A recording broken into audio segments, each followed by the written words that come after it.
Hello, here we go again. This is my next videos. I think this third video in behind the scenes for the Lady Marjorie Murder in a Care Home. I'm just going to show you briefly. This is a program called Scrivener, which is the program I used to write my first draft.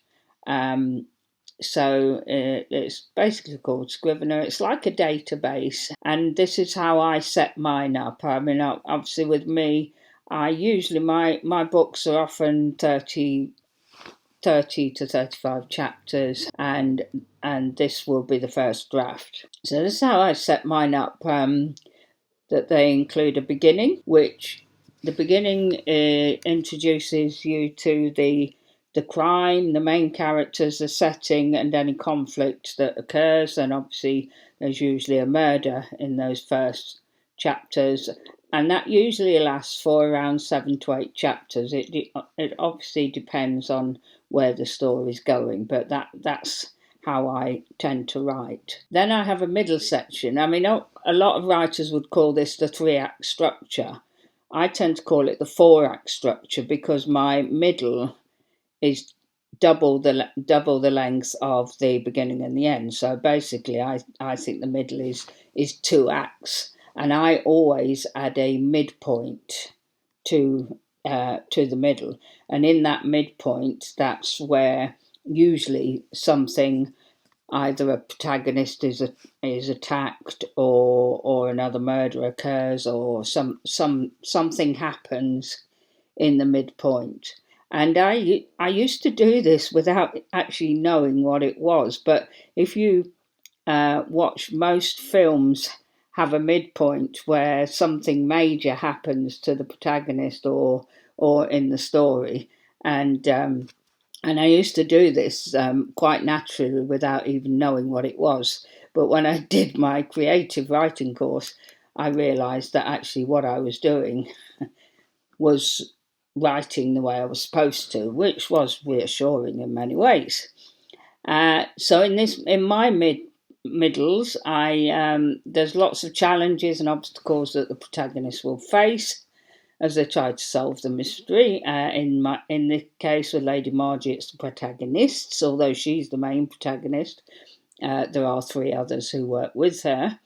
And this section usually ends with tension increasing or questions increasing, and lots of red herrings are deliberately added into this midsection, where some of the secrets of certain characters come out as things go on. And mine usually include 14 to 16 chapters. And then there's the end section, where usually, always, as the story progresses, the protagonist eventually solves the crime. There might be a few little misleads on the way, but she ends up solving the crime, or they end up solving the crime.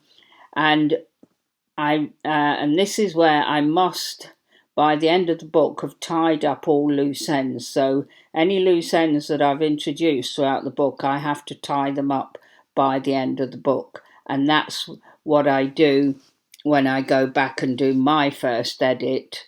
And then obviously my editor and beta readers might pick up other things that I haven't tied up.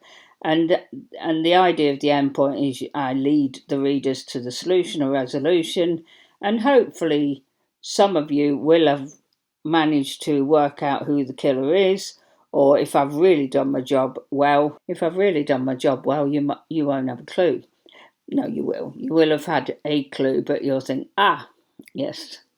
And this, again, is usually 7 to 8 chapters. Now, the reason I'm pointing you to this, the manuscript and this bit of behind the scenes, is I am going to take out part of the story which I was going to introduce. And in order to do that, I need to find the bits where that I need to take out.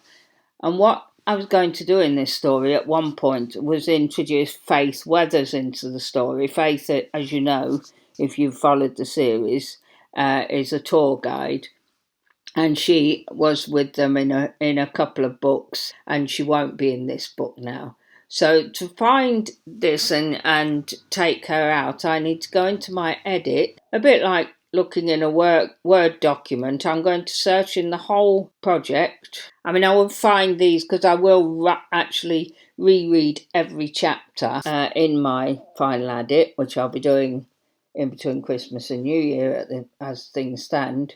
But for now, I'm just going to look for face, and I'm not going to put whole name because it might be included anyway. And as you can see, there's 1, 2, 3, 4, 5, 6, 7. There are 7 chapters where she appears, but also there's the character profile, which I will actually take out of this book. I'll show you that. So I'm not going to show you any more, but what I will need to do, because I don't want to reveal the scenes in the book, but what I'll need to do is go through each of these and take Faith out of those scenes and rewrite them if necessary. As part of this database, there's lots of other information that I include, and one of them is a character list.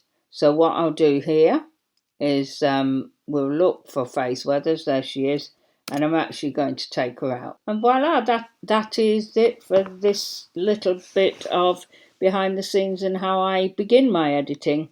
And then once I've taken Faith out, because that's a major, well, not a major change, but it's a change I decided about a third of the way through that I wasn't going to include her because she just didn't fit in with this story, and it would have got too complicated to try and bring her in, and I don't think it would have worked. So I'm going to be taking her out, and that's what I do, and then I will be going through chapter by chapter and editing it myself. So thanks for watching this video. Please subscribe to the channel, like the video, and let me know if you have any feedback. It's been my pleasure, and I'll see you next time.